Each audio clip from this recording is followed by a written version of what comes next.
Hello, my name's Zamo, and over the past few months I've had to make a little bit of a shift. You see, over the past couple of years, I've had to swap operating systems twice now. And now I'm having to do a pretty substantial change as a result of changing hardware. And following that, I fell down a rabbit hole of updating my system to make it work better for me. But before we get into the new stuff, I'm seeing some question marks over some of y'all's heads. Why am I operating systems twice now? Well, I started like many of y'all on the Microsoft train, enjoying Windows as much as I can. But as of late, I've been getting more and more annoyed with their software. And the final straw that broke that camel's back was the introduction of Recall. I didn't even bother waiting for it to release. The writing was on the wall. The best case option was that we were going to have a tool that I don't see myself using. Meanwhile, the worst case was that was a ticking time bomb of a security issue. And so I started dual booting, with Linux Mint as my primary, and Michelangelo Softsyn as my backup for things that just won't play nice. I started with Linux Mint mostly because I heard it was the beginner-friendly Linux distro on the block, and for the most part I agree with that. I like my time here enough, but there were a few pain points that left me wanting more. Nothing that would make me stop pointing towards it for people that are just joining the Linux community, but enough to make it a consideration. And so, in a couple months, I ended up going a little deeper than I probably should have, and immediately set my computer to hard mode, as one of my friends put it. Despite hopping onto Arch so early in my Linux journey, I was fairly happy with what I was able to build. It took a little bit of learning, but I was able to get something that resembled a full system going. I was able to get gaming with friends and all that, so couldn't have been too bad. Since I'm dual booting off of a single SSD, alongside some mechanical drives I yoinked from some laptops, along with the 2 operating system level partitions I set up on the SSD, I also set up a partition to act as an intermediary between the two, mostly for games. That way I don't have to install the game multiple times in order to be able to play on both operating systems. But everything changed when my girlfriend attacked. Jokes aside, she didn't do anything wrong. She basically just wanted to build a new computer, set a budget, and I made the offer that if she bought parts that would be for a computer that is generally a little higher budget, but bought a lower end GPU, I would give her my GPU, seeing as it's not fully used on my PC. She took me up on the offer, and I went from an RTX 3080 to an Intel Arc V570. This leaves me with a GPU that's much more cooperative with Linux. So, NVIDIA, fuck you. But it also leaves me with some work to undo some of NVIDIA's NVIDIA-ness. For the Windows partition, I just did a straight clean reinstall. I explicitly don't use that space for anything other than apps that don't want to cooperate, meaning I can rest assured knowing I'm not deleting anything important. Now the Linux portion, on the other hand, I had a good wrestle with that. Initially, Qtile, my window manager, just didn't want to launch. Despite me removing NVIDIA's drivers, there were still remnants that I had to actively seek and destroy. But after all that work, I was able to get Qtile launched, and it ran like shit. And I couldn't find out why. I checked the Arch wiki articles for both Intel graphics and Qtile. Nothing. It seemed to be X11 specific. When I launched it in Wayland, it seemed to be running silky smooth. So now a normal person would see this and say, I can still stay with Qtile, just move over to Wayland. There's some rebuilding I would have to do, but it's not starting from scratch, right? And so I started from scratch. There were a few minor things that I wanted in my old build that I couldn't find a way to do in Qtile and Wayland. Funnily enough, there just so happens to be a compositor I was looking at even before I chose Qtile that has a lot of those features and has a lot of hype around it, and now I have the perfect excuse to move over to Hyprland. The default configuration was actually pretty great. There were a couple minor things I had to change, like the terminal emulator that I use and the position of my monitors, but the default config does a lot of heavy lifting for you, and it's great. It even provides a special workspace for me. What makes it so special? Well, it's gonna be where I put my ducks as I game. Rubber ducky, you're the one. You won't make it out this one!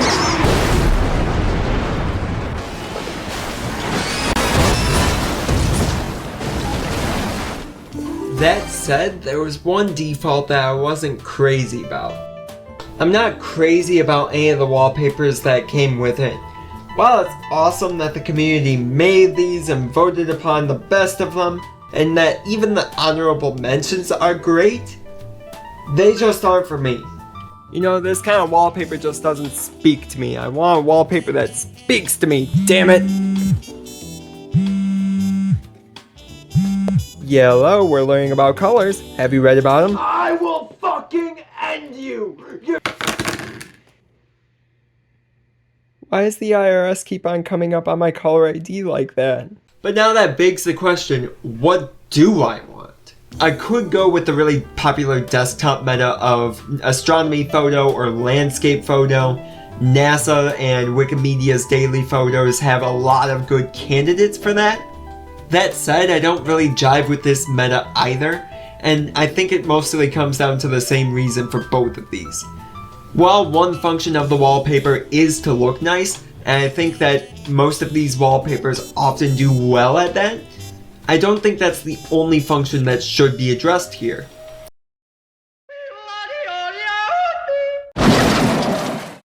Things are going to be placed over top the wallpaper, say desktop icons, widgets, notes, and if the desktop doesn't do anything to accommodate for that, it feels like they aren't the same system in my eyes. And for as much time as I spend at my computer, I would like something that both looks good and feels like an integrated piece of it. I could also use my old desktop or something similar, but that hasn't made sense in a hot minute. While it's silly that I had my desktop be a recreation of my desk space, it doesn't make sense without any of the icons that make it an actual desk. I used to have monitor icons that led to my videos folder. I used to have speaker icons that led to my music folder. And while I plan on putting things on my desktop like I just said, I don't plan on putting those icons in specific on there, so I don't see any purpose on tailoring my wallpaper towards that. So ultimately I want a wallpaper that looks nice and integrates with my system in how I plan on using it. Are there any options for that? Well, I think I figured something out.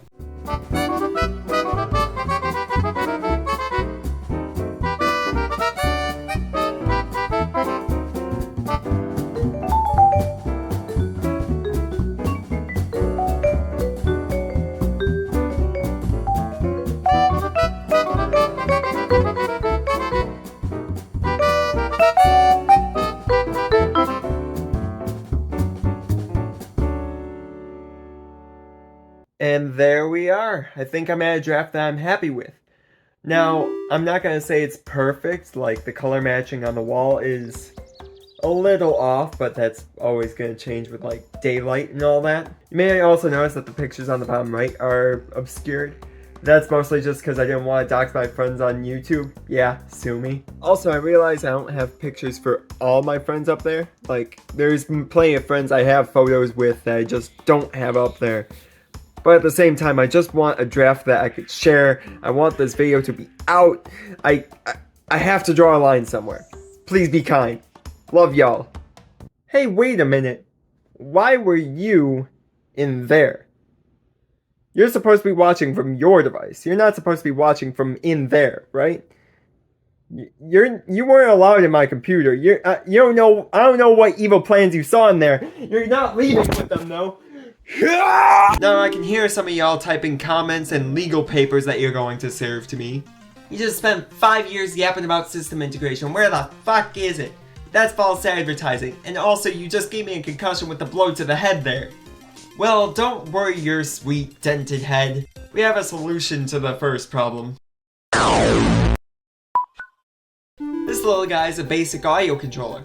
It shows what's playing and allows me to either play or pause it. I built it using Elkawar's wacky widgets, otherwise known as.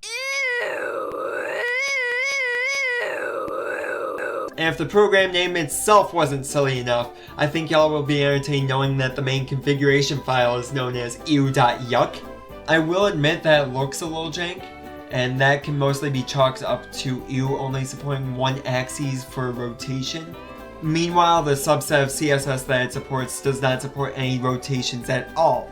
But if that's the biggest issue I have after throwing it in a ridiculous situation, I think I'm fine. Meanwhile, these widgets can run bash, which opens several doors. It's all just up to what I want to make this goofy system do. So now that I have the desktop set up, I think the next order of business is going to be setting up a status bar. I could do something similar to my previous bar where I had angled borders on each of the sections of the bar, which made it look like the bar was coming out of the monitor's bezel. But to be frank with y'all, I think this build is too silly for that. I think that kind of bar would make more sense in a system that's trying to portray itself as futuristic, as refined. And this build ain't doing that. Sure, I want this bar to be functional, but I also think that this build deserves something goofier than what I had. So functional and goofy. What do I got for that? As you can see, my sense of style is impeccable. I got the freshest designs this side of Animal Crossing's cool category. The numbers on the left indicate what workspaces are open on that monitor. I typically have these workspaces set up such that 1 is whatever projects I'm working on, so say coding or videos, 2 is Firefox, 3 is Discord, and 4 is gaming with the boys. And then every other workspace is just wherever I need it to be at the moment. Meanwhile, on the right, I have most of the stuff that's typically on a status bar, along with CPU and RAM. While I think it's a little overkill to have these on a status bar, it's also just really satisfying to see how low these numbers get. Looking up, seeing that there's 0 CPU utilization, realizing that there's nothing going on in there. So relatable. There is a part of me that's disappointed that I couldn't get the gradient to carry over into the flames. Like, I know some people that are able to get shaders working on this thing, and I can't get this working. But then there's the other part of me that sees the main bar as like a plastic shell holding like a tech deck or a Hot Wheels, and the fire being like the design under it. And I find that so dingusy, I love it. Hey wait, I just spent a large chunk of time talking about the stuff I see besides the apps I'm running, and yet more time talking about the app that manages the windows for the applications that I'm running. But how do I actually launch apps here? Well, previously I used Wofi as my launcher. And while there are ways to get that to work in Wayland, I'm already making a big switch. I think I'd prefer something that's natively built for it. Sure, this means I'll need to write a new config for it, but like, I think it's well needed. While I had it match up with the status bar and the background, it just feels so uninteresting. It's not full on ketchup as spicy levels of bland, but it's not much further than toast sandwich. If I were to define its character, it'd be ASCII hex 20. I want something more fun. And so I ended up moving over to Wofi. And after a little bit of time I came up with this configuration. Of course I had to match it up with the status bar and the branding colors and all that. I also gave all the selectable items a gradient that matches up with the status bar, and it looks like it gives it a nice texture, like it would give a nice dog clickery pop to it when you pressed it. I will say I tried to get it so that the background only went as far as it needed to before it reached the bottom of the results, but I couldn't get that without breaking the search section. There may be a way to do what I'm trying to do here, but it ain't that big a deal. What is a big deal is that I left out some info. Sure, none of what I said was false here. This dingusy menu is how I'll be starting apps. But it's not just that. With a few small packages to install, it also handles emoji picking and selecting Wi-Fi networks. Oh, with some light jerry-rigging, I was able to get this set up for my power menu. So now all of these menus have the same theming and are just a great quality of life improvement. Now, some of y'all may have seen this and said, it's cool that you can launch apps via Wofi, but like, how do you launch Wofi itself? Ain't this just kicking the problem down the road? Well, for that, I basically have a few key bindings that I set up so that I can launch Wofi along with a few other apps. Stuff like my terminal, my task manager, and my file explorer. While a lot of these are unique to my setup, a few of them I've shamelessly stolen from Windows. Stuff like the emoji picker being opened with Windows key period, or the power menu being brought up with the power of the comic that made the funny miscarriage strip. And while it's true that I want to move away from Windows, surface level things like keybinds are nowhere near the issue. So keeping them is actually more convenient in most cases, seeing as I don't have to relearn basic things. Except you stay. Now there's one last change I made that's less visual than a lot of the other ones I've done so far. So I love Yazzie as a file manager, right? It's really quick, I can really quickly access what files I need to go to, and it integrates well with FZF and Zoxide. And as an aside, if you use Zoxide and Yazzie, I recommend you use the Quick Start shell wrapper of replacing the built-in CD with the Z to get Zoxide to log where you are. That said, it can be a little annoying to use, albeit not through any fault of its own. Like if I want to download a file, move it to where I need it to be, and then open it in another program, I generally have to open Yazzie in that middle step. This is because other programs don't recognize it as my primary file manager and instead oftentimes bring their own. Ideally, whenever I was downloading something, Yazzie would open up as my default file manager, allowing me to excise the middle step entirely. And then whenever I went to open it in the other program, I could just use Yazzie again to pick it.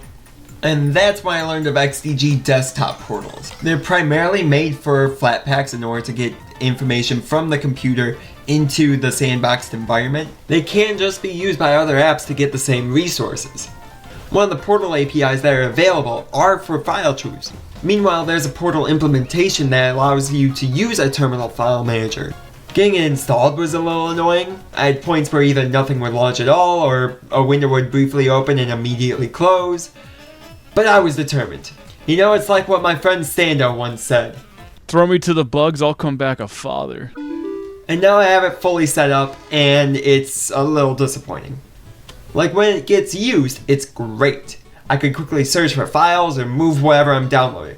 But the big asterisk is when it gets used. A lot of apps still bring their own defaults. Hopefully this becomes more popular, more standard, because right now the biggest apps that I use that actually observe this default are Discord and Firefox. To be fair, that covers a large portion of where I'm downloading from and uploading to, but that still leaves a large number of workflows that just do their own thing. Ultimately, I hope more apps integrate with these APIs by default. That way, the apps are more user-defined and modular. Like, Audacity shouldn't have to bring in its own file picker like it is right now. Now that I have most of the config done for when I'm actively using my computer, I should probably tackle what happens when I step away from it. I don't want to just leave it open. I don't want to have to every time I step away from the computer, and so I have to grab a lock screen. Fortunately, the Hyprland team also has a lock screen app in its ecosystem, Hyperlock. I installed it, ran it, and got a little angry because I didn't have a config. I gave it a blank config, ran it again, and what? I guess that's why you read the manuals, guys. But you know me, I'm determined. It's like what my buddy Stando once said. I'll fucking kill you. Thankfully, it isn't too hard to set up. It's basically just picking and placing widgets. The widgets aren't as configurable as, say, Ew, but at the same time, they're going for completely separate goals, and for what this is doing, the simple setup is much appreciated. And I think I'm at a config that I'm happy with.